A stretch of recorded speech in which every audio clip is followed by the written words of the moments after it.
आंदोलन को 7 महीने पूरे हो गए हैं। इस बीच बहुत बवाल मचा, कई बैठक हुई और 5 राज्यों में चुनाव भी हो गए, लेकिन किसान आंदोलन पर कुछ असर नहीं पड़ा। किसान संगठन दावा करते रहे खुद के अराजनीतिक होने का, मगर राजनीति उनके मंच तक पहुंच गई थी। केंद्र सरकार का हमेशा से यही कहना है कि वह बातचीत के लिए तैयार है, लेकिन अगर इसे किसानों के नजरिए से जाने तो उनका कहना था कि आज तक की बातचीत का कोई नतीजा नहीं निकला है। किसानों को अब एहसास हो गया है कि जब सरकार के मंत्री तीनों कृषि कानूनों के पक्ष में बोल रहे हैं, तो आगे होने वाली बैठकों का नतीजा क्या ही निकलेगा। किसान संगठनों के नेताओं को उम्मीद थी कि 5 राज्यों में चुनाव के बाद भाजपा किसानों से बात करेगी। हालांकि बंगाल चुनाव में भाजपा की हार हुई, पर अभी बैठक नहीं हो सकी।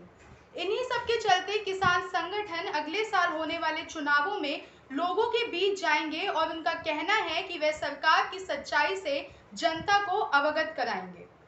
अब अगर हम बात करें उत्तर प्रदेश की, तो यूपी में किसान संगठनों का काफी प्रभाव है। केवल पश्चिमी यूपी ही नहीं, बल्कि दूसरे हिस्सों में भी किसान संगठन पहुंच रहे हैं।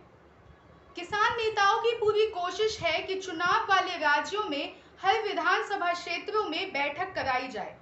सिर्फ इतना ही नहीं, किसान आंदोलन को बेअसर करने के लिए यूपी सरकार भी अपनी रणनीति बनाने में लगी हुई है। भाजपा चुनाव में किसी तरह की भी चूक नहीं करना चाहती, इसीलिए किसान आंदोलन से बेफिक्र सरकार विधानसभा चुनाव को सोचते हुए अब इसको गंभीरता से ले रही है। भाजपा किसान मोर्चा के प्रदेश उपाध्यक्ष रणवीर राणा ने कहा कि 16 से 25 अगस्त तक पार्टी के किसान नेताओं के साथ बैठक कराई जाएगी। किसानों की समस्याओं को योगी सरकार तक पहुंचाया जाएगा और समाधान की पूरी कोशिश करी जाएगी। आपको बता दें कि सरकार के लिए पश्चिमी यूपी में राकेश टिकैत के प्रभाव को कम करना सबसे बड़ी चुनौती है। इसके लिए पार्टी 16 से 25 अगस्त तक किसानों के बीच जाकर पैठ बनाएगी और कुछ मुद्दों पर चर्चा करेगी।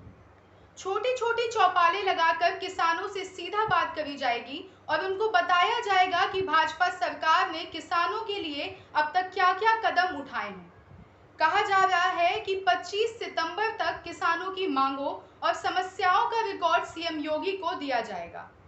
पश्चिमी क्षेत्र में 3 मंडल के 14 जिले आते हैं, जिसमें मेरठ, सहारनपुर और मुरादाबाद शामिल हैं। इन 14 जिलों पर विशेष फोकस के लिए खास चौपाल की पूरी रणनीति तैयार कर ली गई है। देखा जाए तो इस माध्यम से भाजपा पता लगाने की कोशिश करेगी कि वोटों के लिए किसानों के मन में भाजपा सरकार के लिए क्या चल रहा है। ऐसे ही अन्य खबरों के लिए देखते रहें फुटकर न्यूज़। नमस्कार।